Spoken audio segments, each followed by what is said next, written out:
voluntary regulator to try and deal with issues around cheating, match fixing, doping. Just trying to make esports have competitive integrity. Organizationally, that's our only goal at the moment. We're a members association, so at the end of the day, it's the members that dictate what our policies and strategies are. At the moment, our remit is narrow. We're there to deal with cheating to win or cheating to lose, whether that's doping, software attacks, DDoS attacks, match fixing.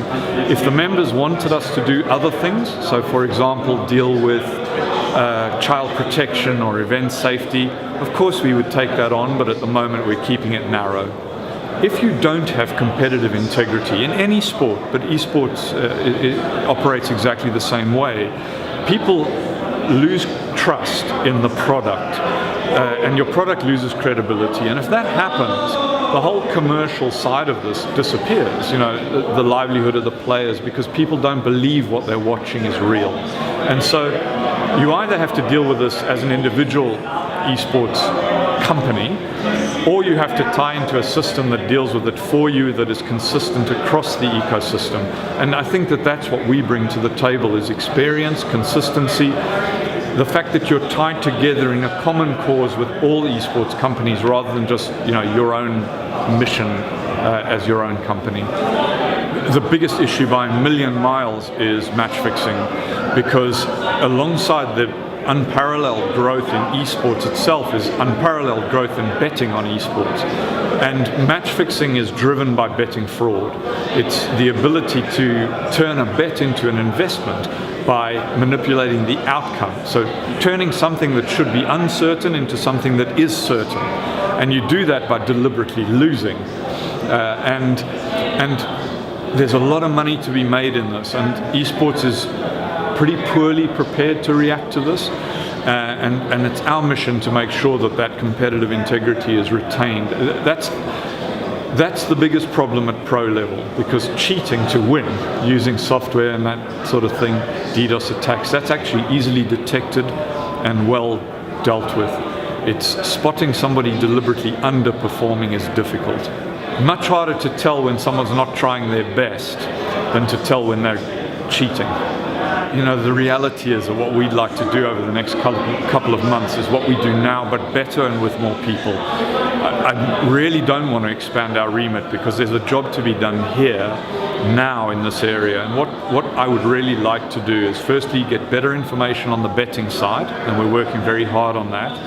And the other is to integrate more esports organizations into the ESIC membership and program, so that where players are moving from event to event to event, and regardless of which game they play, they know that they are covered by the same set of rules wherever they go. Whether they play in a small online tournament run out of Bulgaria, or they play in the Faceit Major at Wembley next week, the same set of rules apply.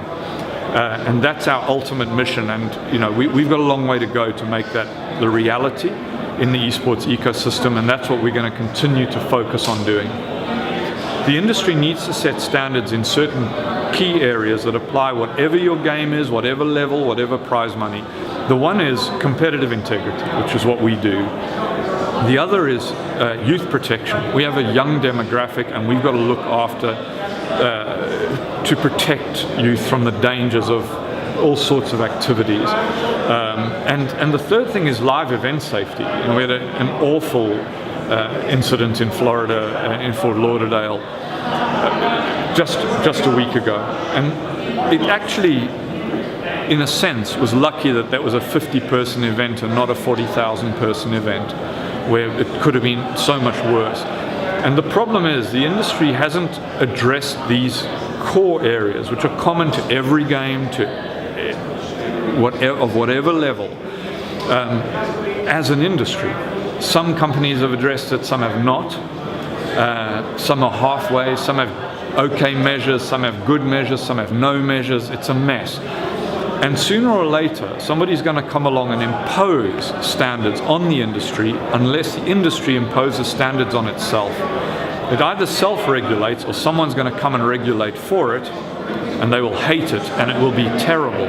So the industry is now mature enough to start getting its act together, create some standards and start living up to them. What I like particularly about them, firstly, the right people are in the room. They get a good delegate list.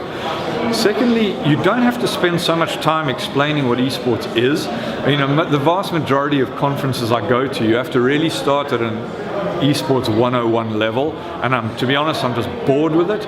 I'm sick of stupid questions. You come to an ESI event, you can assume a certain level of knowledge and kick in right there, and that's much more interesting to me. You get better quality of questions. It's more fun.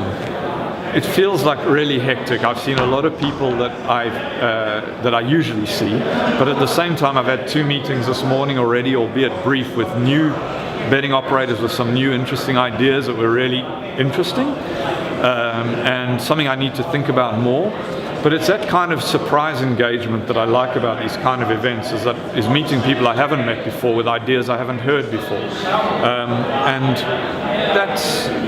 that's also fun. I get to see the same people day after day after day, and this sort of event expands my horizons a little bit.